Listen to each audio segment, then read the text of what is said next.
the water side in Baltimore, working on the ships down here. So we're always leery of what promises there might be in this regard. But we could have lived with that strategy. We could have received a guarantee out of the Congress. I don't think he ever meant to abolish the large deck carriers and all of a sudden build more. Then we gave him the price tag. A new 40,000-ton carrier would be more expensive than a follow-on Nimitz class for the first model. Eventually, you could get 3 for 2. Now, we've built 2. We don't plan to build any more, certainly in this decade. And how many would we have built? 3? If we had built 3, would that be enough? The answer is no. Because you don't have the air wing capability. It's a much smaller air wing. You can't amass the power that we have today in nearly 90 combat aircraft on the Nimitz class. In this particular class, there would have been about 45 or less. And so it's a debate that we had. It was very open, very frank. We talked about other small ships, building cheaper models. Let's get lighter, cheaper ships. To do what? Certainly not to take on the Soviet Union with 1,500 combat ships building at a rate of somewhere between 4 and 8 times the United States, who will have built 15 classes of nuclear submarines between the time we conceived of the Los Angeles class, which is our modern class, and the time we will replace it in the mid-90s after about 30 years. The Soviets will have built 15 different classes. They outnumber us 3 to 1 across the board. The most modern ships that the world has ever known. Most incredible building program. The dream of the czars. So we have to deal with the Soviet Union. What is it doing? You know, it's too bad, but as Harold Brown said, when we build, they build. When we stop, they build. And that's the name of the game. And so we must look at the threat we're facing. Now, we have several jewels in our naval crown. One is tactical air at sea and our big carriers. Evidence, 8 out of 13 carrier battle groups now moving worldwide, carrying 100,000 sailors and Marines all over the globe, from the Caribbean to the Straits of Hormuz to eastern Lebanon, off North Korea, and now in the South China Sea because of the tremendous presence of the Soviet Union in Cam Ranh Bay, which is the finest base that they've ever been in because we built it. Now, the nation has to face these issues. They're very real, pragmatic issues. We aren't building ships for the brass. We didn't want the Iowa back in commission because it has FDR's bathtub aboard. We really do need the firepower in these third world situations that we find today to act as a deterrent to those who consider that we've lost all of our spunk and will to be leaders of the Western world. So I think that the debate with Senator Hart is not so fundamental that he is against a good Navy. His concept of the Navy, though, I think is unrelated to the rather significant and growing Soviet threat we face. When the Soviets were blocked in the Cuban Missile Crisis, as I pointed out tonight, they vowed that it would never happen again, and they will finally build the most powerful Navy the world has ever seen. So they cannot be intimidated by using naval power as an instrument of national policy. Do they need a Navy to protect sea lines of communication as we do? No. So we have to face the threats. We can only do that with a quality Navy. You can't build a quality Navy on the cheap and beat an enemy that's 3 times your size. Now, are they 10 feet tall? No. But when you have a lot of people 5'10", you got to worry. So that's kind of the answer. So I don't really think that there's that much disagreement. There has to be political rhetoric. But after all, he is a lieutenant in the Naval Reserve.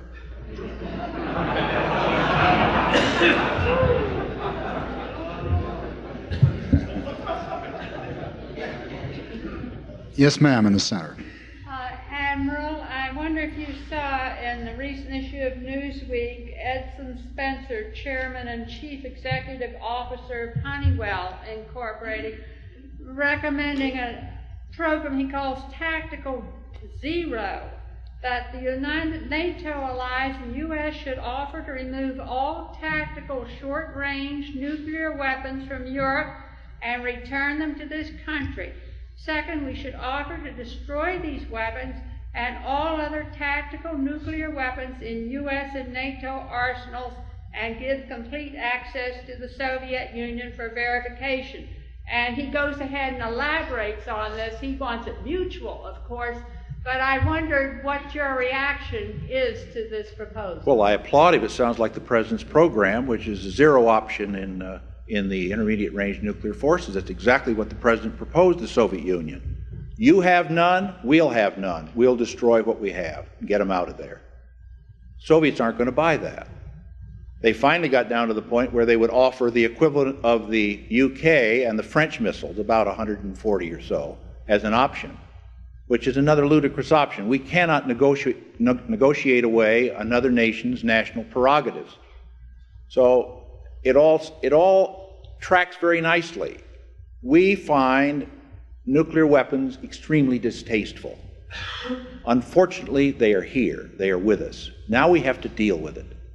The Soviets now have nearly something short of 400 SS-20s of their newest types deployed in Europe. Because of our actions in finally deploying Pershing II and Glickman, they are moving other weaponry, SS-12s and 22s, into the Warsaw Pact nations. So I believe that this man, I don't know the whole article and I didn't read it, but he is really taking a position that the President took and announced. We took it to Geneva, and we were serious about it, and we're still serious about it. Zero tactical nuclear missiles in Europe. So I don't know what else he says in the article, and I'm not going to endorse it here tonight, but I'm certainly going to agree on that point, because that is our national objective, and we were thwarted by the walkout at Geneva because the Soviets said that we will walk out unless you stop your deployment. We cannot be handled that way by the Soviet Union. If we were to have done that, we would have lost any bargaining incentive to bring the Soviet back, and then what would the next threat have been? That is called nuclear blackmail. That's the whole problem with this crazy game. It's a chess game that none of us like, but we better play it well and intelligently. And there isn't anybody that I know of that has been in this business a long time that doesn't know that the Soviets deal from a position of strength. And unless you have that 4x4 heading right between those eyes at about Mach 3, you don't get their attention. It's unfortunate, but that's the way it really is. So if he's talking about unilaterally doing this, I would say that he's quite off base. And that's the fastest way to lose the alliance, to lose our other allies, who perhaps will waver under other than very strong leadership on our part right now. I don't think that we're going to have a nuclear exchange with the Soviet Union. I really believe that. We will have other problems in the world. I believe they have the same distaste for nuclear weaponry that we do, but their ideology is different than ours. They're coming in from a different angle, and we have to worry about it. So we're going to press on. We're going to try to get back as best we can to the table. But the Soviets have to make a move. They were given an option, 0-0, and they found that so difficult to stomach that they walked away. Let me remind you, there are microphones in each of the 4 aisles. If you would like to go to them at your leisure, that would help in answering the questions. But we will recognize hands from the floor as well, of course. Yes, sir. Yes, Admiral, we recognize your certain frustration expressed in the ability to do your job due to politics or whatever. You also mentioned in your opening statements President General Eisenhower, who directed our attention towards the military-industrial complex. Let me voice the working public's frustration. If I may, be sure to get to the question quickly for the economy and the interest of everyone's questions. Thank you. What is the Navy doing about $3 widgets that we're paying $750 for? That's a very, very fair question. I can't remember any time in all of my years in Washington where we have been able to move out in one clearly identified area of weakness in the military that, by the way, is out in the private sector. If you think this is unique to the military, forget it. It's all over the place, and it was disguised during a decade of double-digit inflation when these kinds of malpractices could be heaped upon us and we could never really ferret it out. We went from 9 to 13 to 15 to 20 to 22% growth, inflation growth for defense items. We let ourselves get into a situation where we were using old procedures through double-digit inflation, and when we went to 4% inflation last year, we opened sesame, and there it was, fraud, waste, and abuse of the first order. Most of the chief executive officers of the companies we deal with did not know this was being done at all. They did not know spares were being charged at this rate. They're embarrassed. Every single one of the $400 claw hammers and the $105 diodes and all of the foolishness that was in that system, when we have exposed it to those companies, they've all paid it back. Every single one. Here's a check from one company for $84,000. Here's one for $322,000. Those are the kinds of numbers we're talking about. We have the most aggressive program in all the services we've ever had on this. It started several years ago under Mr. Weinberger to get into the middle of our defense programs and make sure the little things like spares, sole sourcing was ferreted out. We have been precluded from going on competitive bid in many cases by the Congress in the past, who demand sole source in some cases. Depends on where the industry is and who the chairman is sometimes. So let's be honest, a lot of people have been in this game, and there are plenty of opportunities for us to be criticized in the military, but I can guarantee you that if you think there's a subcontractor out there working for you that isn't overcharging your own client, then you haven't looked very carefully, because they are.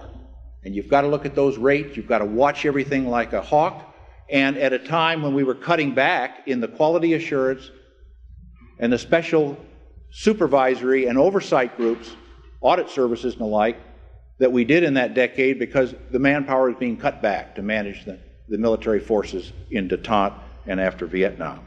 So I'm not going to apologize, because it was wrong for us not to have tight controls. And we are not going to sweep under the rug any of these cases. But I can guarantee you that we are getting the dollars back, and we are setting up now a competitive system that is going to cut prices down far more than the claw hammer will save. We have just closed our 84 contracts on shipbuilding and come in $500 million under our budgeted numbers, which were also cut way back because of these new procedures we're taking. So we never get credit for building the 600-ship Navy on less dollars. But the $14,000 couch becomes the focus of attention. And I recognize that, because it's easy for the American people to understand what a $14,000 couch means. It's a no-no. And we found one of those in one of our ships. We found it, not somebody else, not 60 Minutes. We took the action. We took the action a year and a half before the story came out on 60 Minutes and took all of the people responsible to task. And this means disciplinary action, means firing from jobs and the like, such as we just did on an unfortunate overhaul of one of our carriers. We took some very tough action. So we are in the middle of cleaning up our own act, which I believe was a national act because of the sloppiness that we went through in the decade behind us. And thank God it's behind us. We're getting on top of this, and you're getting more Navy for the buck today than you ever have before, and we are not going to sleep until the diode that is tested when it's pulled out and requisitioned out of the bin and looked at is going to be a legitimate diode at 4 cents instead of $105, which the computer couldn't identify because we cut the manpower down, and the human beings that can reach in a bin and say, gee, something's wrong with that screwdriver. Why should that be $780? We've got some buttes, and all of the companies that we're associated with admit they're buttes, and they're embarrassed too.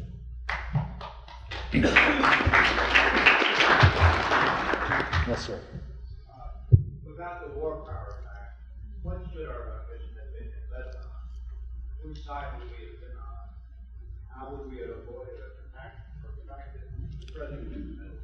Well, it's very difficult to say because, as you know, the what-ifs are so difficult to deal with. You know, what if we hadn't constrained ourselves under certain circumstances? What if we had taken more aggressive action at the right time and not tried to ensure that we stayed within the War Powers Resolution features? I have no idea. I do know this, that when we went into Grenada, there was no consideration at that point in time of war powers, in the sense that we knew we could get in and do a military action and get out within the 60 days, and we didn't have to tell anybody that. When you get into any crisis and you lay on the table in the American media, in our Congress, and in the international arena, that here are the rules under which the United States is constrained, and you were President Assad in Syria, what would you do under the advice of the Soviet Union? You'd let it ride, smoke them out, let them lose politically, and then we'll decide. All I'm saying is, I don't know how it would have come out, but I know how it came out in Vietnam, and I was there in the middle of it, and I can tell you it was pathetic to be given a task one day and to have that task rescinded the next day and have already lost a couple of hundred men on a hill. Now, that doesn't go over well with the military because we had no commitment to win. We could have won in 1967 like that. Can the nation stand that kind of a win, and was the objective legitimate? It's not a military decision. That's a national decision.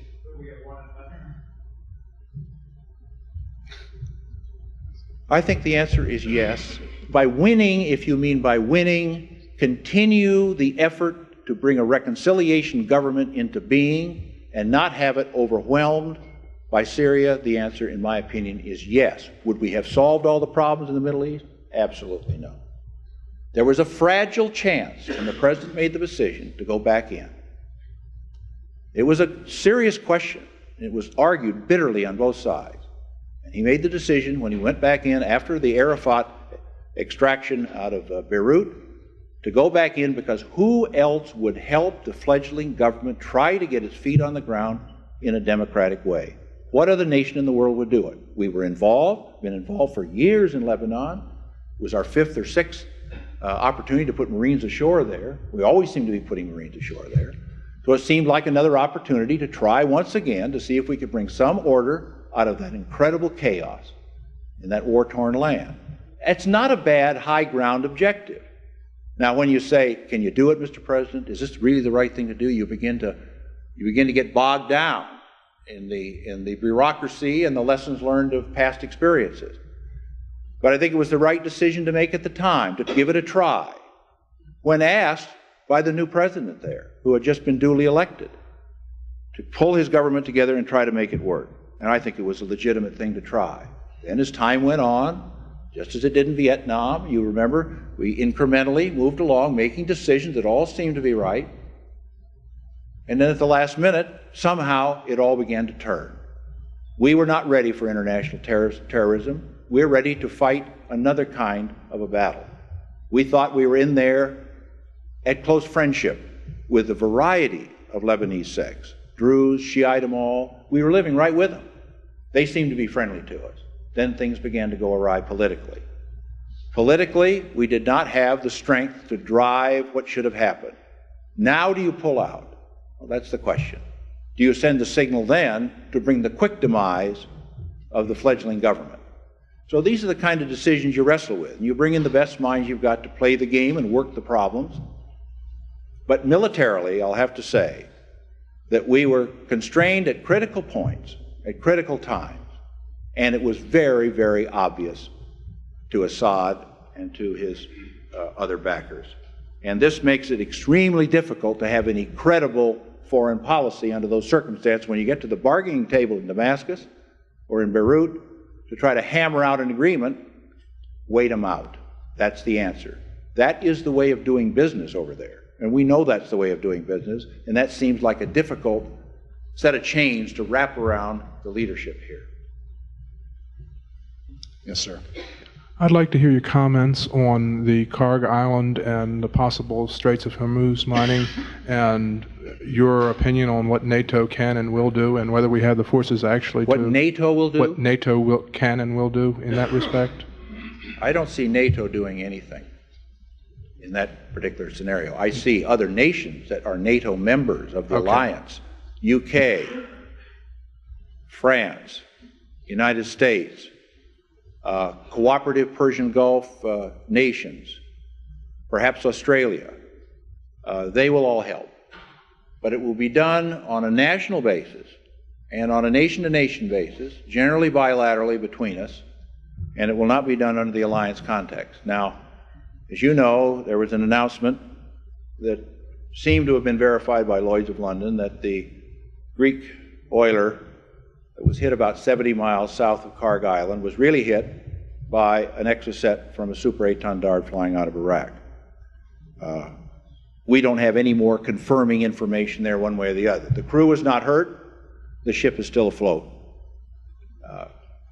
This is the first, you might say, significant escalation around Karg Island, and particularly that far away from Karg Island. So it is very worrisome. As a matter of fact, we have been so significantly threatened by the Khomeini, that is the American Middle East force, in the Persian Gulf, that we have had to take extreme alert measures called rules of engagement to ensure that our ships and our people are not going to be subjected to the kind of attack we were subjected to in Beirut again. And we have already readied our forces in all aspects to deal with kamikaze threats, which are very, very significant and have been made to us. And we know they're real. By high-speed boats filled with charges, and by all the other foolishness that goes on in international terrorism. And we are ready. And they're not going to hurt our forces. But they could hurt other forces. They could hurt friendly oilers moving up and down there. There are 80 oilers that transit the Straits of Hormuz today, either going in to be refilled or coming out to serve the Western world primarily. And we have to worry a lot about that. More in peacetime than wartime. In peacetime, it means economic survival, as we all know, the painful experiences of the energy shortages. And we know that it's the jugular of Western Europe. So it is a very serious problem. And that's why the Saudis asked us to come in with AWACS aircraft to coordinate the air defense of their oil fields on their eastern shore. And we are doing that. We've done it now for 2 years. That's an incredible step for the Saudis to take, to ask the U.S. to come in and help them in a very specific military way. The other Gulf states, Oman, been very supportive because they are also concerned. Bahrain, one of our closest friends. United Arab Emirates, they're all very, very concerned about this. They're the ones that are concerned. We're asking them. They're asking us for help. So it's a very real issue. Will Iran be so foolish as to try to stop by some crazy action in the Gulf? You can answer that as well as I. It is the craziest leadership I think the world has ever seen, and everyone agrees to this on the Gulf states. They all wonder too, and that's why they worry so much. Because if Iran gets its back to the wall, and if there are 20,000 young 9 to 14-year-olds that are marching through the landmines, finally turn against them, and if things go awry, and they could go awry there against them, then I don't know what the Khomeini will do in desperation. But we will be ready, and I can tell you the allies that will be with us are going to be ready to take whatever action is necessary to stop the foolishness in there, and we're not going to let the Western world down. Because there are violations of international law involved in the mining of straits and the sinking of ships in international waters, and this nation should never tolerate that sort of action. That's why the address tonight is important. What would we be willing to do as a nation? In World War I, the death of an individual perpetrated the war. Today, we call acts of bombing, kamikazes and the like, we call it adventurism. I don't know if anyone can define, if there's any international lawyers in here, what it would take today to declare a war on anybody or anything by any nation. We don't call it that anymore. I don't know what we call it. We call it an event. It's going on because we want to avoid the term war because it means mobilization. It's a technical term that is very important under law. It gives the president very important powers. It brings the nation to its feet. It mobilizes. It does all those things. No one wants to do that.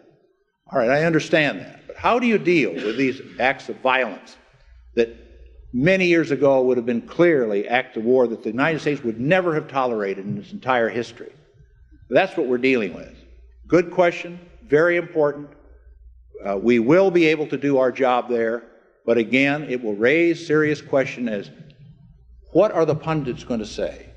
If we shoot down that Iranian kamikaze and bring him down, one, he will have won because he goes to paradise with a Khomeini. And the Khomeini has blessed him. And so that's a winner for him. It's not a winner for us. We will be criticized. It could have been a 007. What'd you think about that? And if we make a mistake under those circumstances, it would be disastrous for the country. So we have set up the most exquisite rule, because I do believe that we're a moral nation. We don't think in terms of an eye for an eye and a tooth for a tooth. But we're not going to be hit again when the threat is there, when they're coming in and they're 2,000 feet pointed right at you, and it is a small bonanza that we have just sighted on the airfield filled with ammunition and explosives. We're going to eliminate it. And we think we're good enough today to do that and to draw the line very carefully on what is morally justified and what is not. I don't think we can say that for the adversary. The left center aisle. Admiral, in defense of the War Powers Act, you said let leaders lead. But what do you do, looking at the purpose of it, between the strict constructionalist point of view that the president can't use military power unless authorized by Congress, and the other side, which says that the president is the commander-in-chief and uses military power unchecked? The War Powers Act is intended to be in between there. And what do you replace that with? I think primarily the War Powers Act has the specificity in it which ties our hands. If you ever set a limit, like 18 months, immediately you set up counter strategies in the minds of those you're dealing with to plan accordingly. 60 days is incredible, and with a 30-day extension possible. So immediately, from a military point of view, it's so constraining as to completely revamp the contingency plans that you're trying to divine to give maximum political leverage at a time when you need it, if you see what I'm saying. If you can't get political leverage out of it, that's what we're here for. We're not here to start World War III. We're here to give the underpinnings to the president when he gets into a tough situation with a crazy nation to affect the decision. I mean, this doesn't seem to be too foreign to our historical use of military power. So I think it's the specificity, not so much that there's a War Powers Resolution. I think you could change the words in the War Powers Resolution to ensure that there is interchange, if you want, but not so bind the president as to put him on a public forum to give away his plans. No one else does that. We're the only one that does it in the world. And our allies just shake their heads and wonder, what are you doing now? They cannot trust us with any secret information. We can't trust ourselves with secret information. It's incredible. There is no secret about anything. So how do you carry out a foreign policy that is announced every day in the paper what the decisions were inside a closed room by 9 people yesterday? I would hate to be the negotiator under those circumstances, and it's all tied up with this same constraining device. It seems to be okay, but when you're in the middle of it, trying to say, what should the military do now for optimum leverage, we can't give it, because we walk into that act every time and say, my God, if we say that, the 60-day rule hits you. So you end up trying to work around this situation in a legal way, and you have a bank of lawyers now that are in working your contingency plans instead of military men trying to win something. May I ask a follow-up question? Yes, you may. I see your points with the constraint and giving away tactics, and I understand your frustration with the problems of keeping secrets, which is a problem both militarily and diplomatically. But that's the dilemma of a free society. And somewhere in a free society, the president can't be allowed to use military power without being checked. And that's the basis of our Constitution. But really, don't we have that already in the constitutional power? You know, the president does consult with the Congress. We're not going to play that game.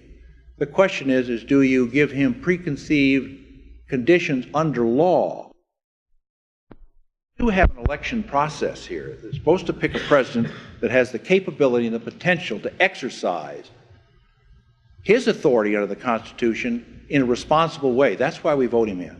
We can always vote him out. The other countries we're dealing with, many of them cannot vote them out. We can. We can also pass laws quickly in the Congress when they want to. They can terminate an act that clearly is irresponsible, and I can't believe we'd ever elect a president who, at least on the face of it, would do anything that would be irresponsible like that. So I think the checks and balances are already there. We had them for 200 years. What was wrong with them?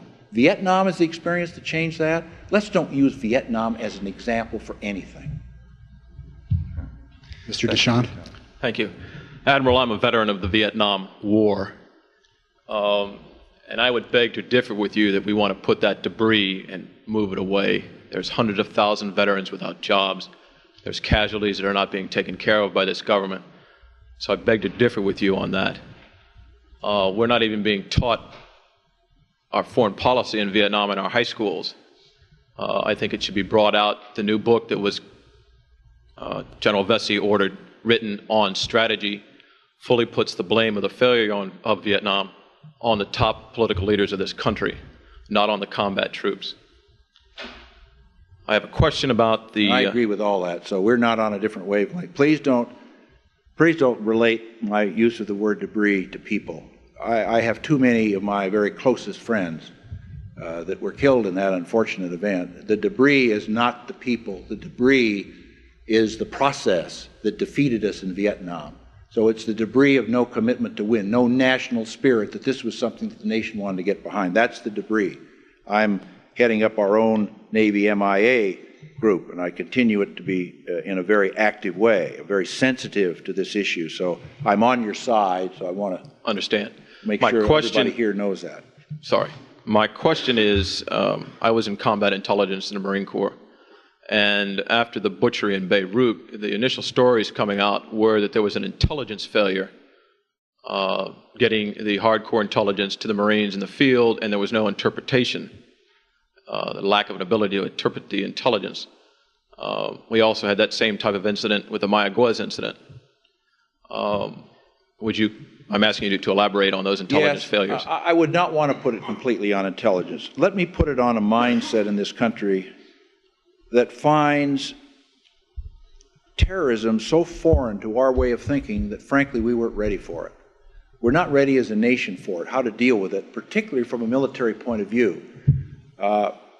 We so emasculated the human intelligence side of the Central Intelligence Agency in the last decade as to almost to make it useless. We're bringing it back now in a sensible way. I'm not talking about domestic intelligence, but the offspring of the attack on domestic intelligence was clearly a denial of any more human intelligence overseas. We have virtually none in Iran today, none in Nicaragua, none in Grenada before we went in, nothing in Lebanon to speak of. We didn't used to be that way. We always had a capability to find out what ground truth was in an area, because we need to know that. So it doesn't exist today. It's coming back alive in some very aggressive policies that have been established, not just recently, but since about 1981, to bring it back to life again in a sensible way with proper intelligence committee oversight in the Congress and the like. And we're doing that today. And as a consequence of that, when you're not geared up for dealing with terrorist intelligence, which is different from intelligence on the Soviet Union. We have the most exquisite intelligence program to gain information about the Soviet Union. I feel that I have a better knowledge of what's going on today in the military of the Soviet Union than I do in my own military, because I look at all forces. And it's incredible what we have done with national sensors and ability to get information and so forth on our most important adversary, I admit that. But nevertheless, here in this nation, we had information flowing in from all sources, from 12 different sects, from various embassies, from people sweeping in the dark of night with black capes on, all of this information trying to be sifted out every day, wheat from chaff, for about a year. You know, when you're threatened to be bombed every day for a year, then you have to get a little paranoid about the intelligence value when it never happened. And pretty soon you can get into a kind of a malaise. And I'm not saying that was it here, but it certainly was in that kind of a context.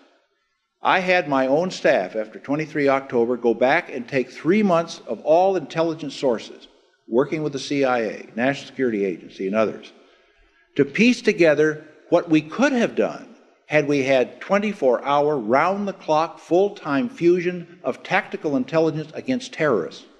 And the answer was, we would have done things differently.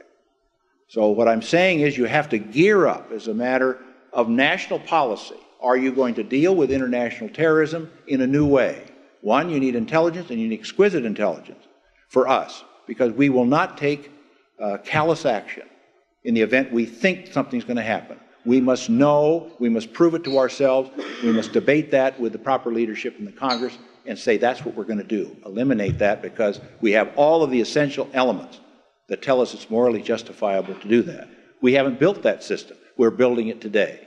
We have to change our rules of engagement in an area that alerts our forces with this intelligence to bring them up to a readiness state, which we did not do this time because the intelligence information was not so clean and clear. It was the same old stuff we've been getting for a year. But yet, had we done this fusion job, things might have been different. So we need to get into a new mentality here about it. We let ourselves down, and we all admit that. After all, we lost 241 young Marines, and we're responsible for that. And we've got to do something about it as a nation and as military leaders, and we are now. Unfortunately, it took that catalyst to get us going because we weren't tuned in to the right frequency. After the Grenada operation, we have information that Fidel Castro ordered every Cuban embassy in this hemisphere to go out and wreak terror on Americans in the local area. And in one case, tasked the Cuban embassy in a nation to go into a certain university and bring together a group of students who they knew were radical students, arm them, and have them go kill Americans. Now, if you had that piece of information as an American leader, what would you do with it? What actions would you take? Are you ready to take the actions? Can I call on a group to come in and say, let's move this, let's do that, let's cooperate with the host nation? Does he need help? We have these kind of forces, focus the intelligence in there, and let's go stop that nonsense. That's what we're trying to get ready to do today, and we weren't ready to do that. We all treated it as put on more flak jackets, and why don't we get more Marines in the embassy and all that sort of thing, which is nonsense. We cannot keep doing that. You'll never stop this that way. We've got to get tough, and we've got to get tough not militarily, but economic sanctions, diplomatic sanctions, statements before the United Nations, demarches to the nations involved. We have to do something to get their attention, and we have to get the Western world on our side. When you begin to open Pandora's box, however, what do you find? You say, well, why are you, nation, continuing to trade with that nation when we're defending you about 10,000 miles away? Why do you allow this nation to be the one from whom you're going to get oil? Well, it's difficult. That nation faces economic difficulties, and if they embarked in some sort of an economic sanction against the affected country, they might go under economically. Those are issues that need to be faced for those nations that want to participate in an international event to stop this nonsense. It can be done because we can help those nations get involved. And perhaps we can take some of the burdens off of them financially at a time when we want to bring heavy diplomatic pressure that can get a hold of the nation's attention that's perpetrating this suffering on other innocents and stop it, not by military action. So I'm not talking about military responses. And I think we could have done that more in Lebanon had we been geared up with this mentality to approach in a way. And I hope that this will at least be some minor consolation to the families of the young people that were lost over there. Unfortunately, we've reached almost 10 minutes after 7. With everyone's indulgence, there are two gentlemen that have been standing for a long time, sir. If you could ask your questions in the center aisle on the far left very quickly, we can finish close to 10 after. Sir. President Reagan has justified his intervention and President Reagan has justified his intervention and invasions and intimidation in Central America and the Caribbean on the basis of national security, being that it's in our backyard. My question is, do you think the Soviet Union should have the same property rights in their hemisphere? I think they take it when they want it. Witness Afghanistan. Exactly. I think, we're down there because El Salvador, Honduras, Costa Rica, Guatemala have asked us to come down there. They're extremely worried about what they see in their neighbors. We're trying to do the best we can to be responsive to that. We're trying to do the best we can to ensure that the facts are being brought out to the Congress and the American people. The Congress just visited during the elections in El Salvador, and were absolutely amazed to find the democratic spirit high. And when they asked the people on the street waiting to vote, what are you voting for? We want peace. They are very anxious to have the United States come in and handhold right now. They are extremely worried. There are real guerrillas blowing up real cotton fields, intimidating the Salvadorian people, taking away their ID cards so they can't vote, killing innocents just as well as those that are wrongfully killing innocents from the right-wing death squads. I am not in any way on their side, neither is this nation. We're going to stamp that out with El Salvador's help, and they have asked us to do that, and they're doing it today. What is not told to you in the press, that only 2% of that vote was affected by the guerrillas this time. Every single guerrilla attempt to intimidate the people was thwarted by the little El Salvadoran army that's now been trained properly because they're tough little fighters. And they're getting out there, and they're trying to bring some sense of decency to those war-torn provinces they have down there, those departments. So my feeling is we're doing something right. I was just down there the other day. I spent a week in Honduras and El Salvador trying to help them out. The difference between Honduras and El Salvador is incredible. Honduras is moving up, moving in all areas, new port facilities, new hope for economic expansion.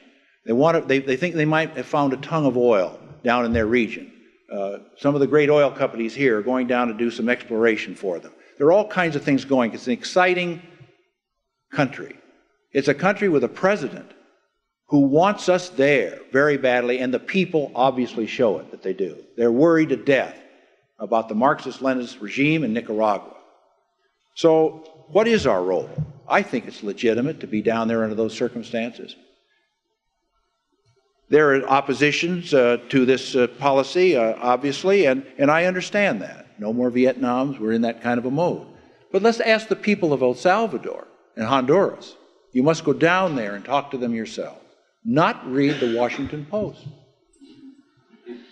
Because really, it's unfair not to give El Salvador some credit for what they've done down there.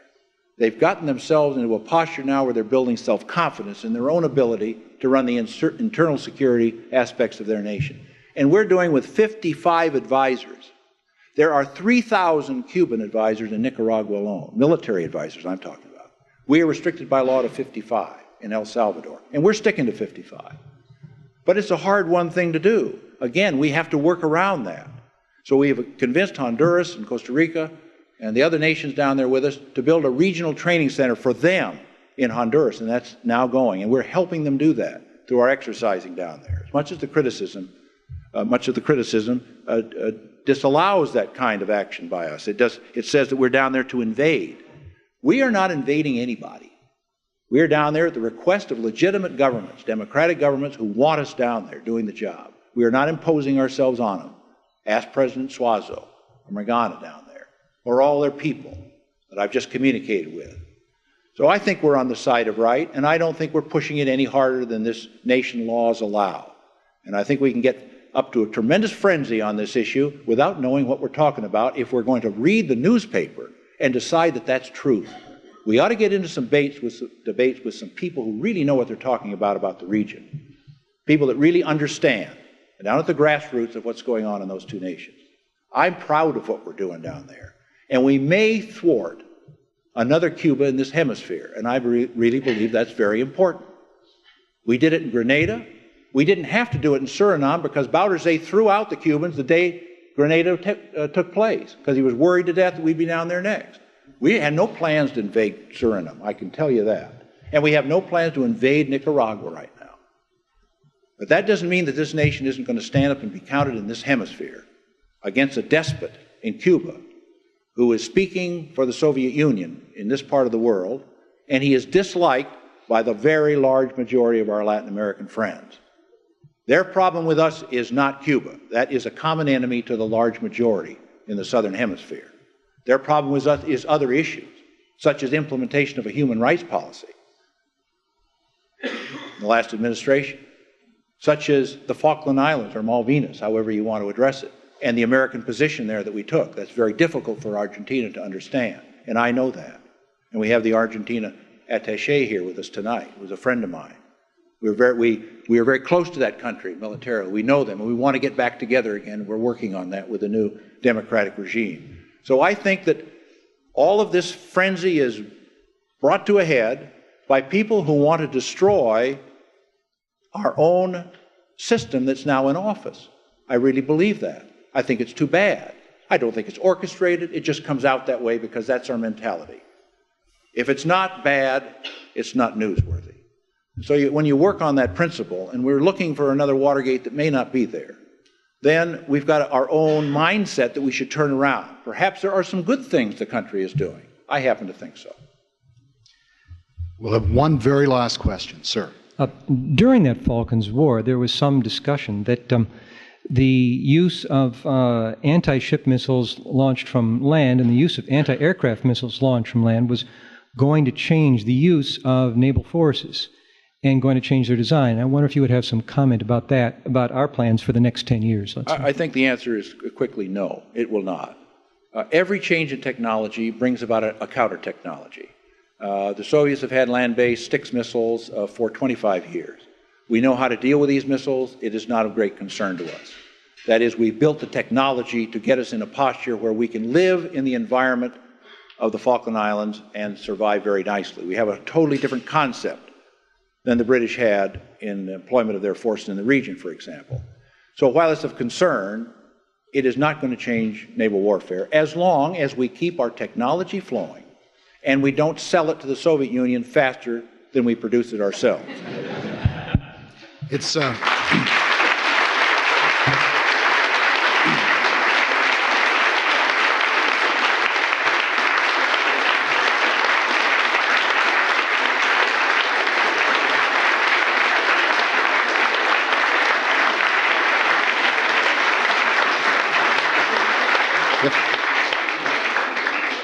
If I may, of course, it's always tempting to be greedy and want these sessions to go on endlessly. And I, for one, would be delighted to stay for a much longer period of time. But let me apologize to all of you who have questions. It is in the nature of things that this has to be brought to a close. Admiral Watkins, you've honored this council by presenting the serious address which you have and by being so forthright and direct and fulsome about your convictions and beliefs about the critical problems facing this nation. We thank you very much for the evening and for that honor.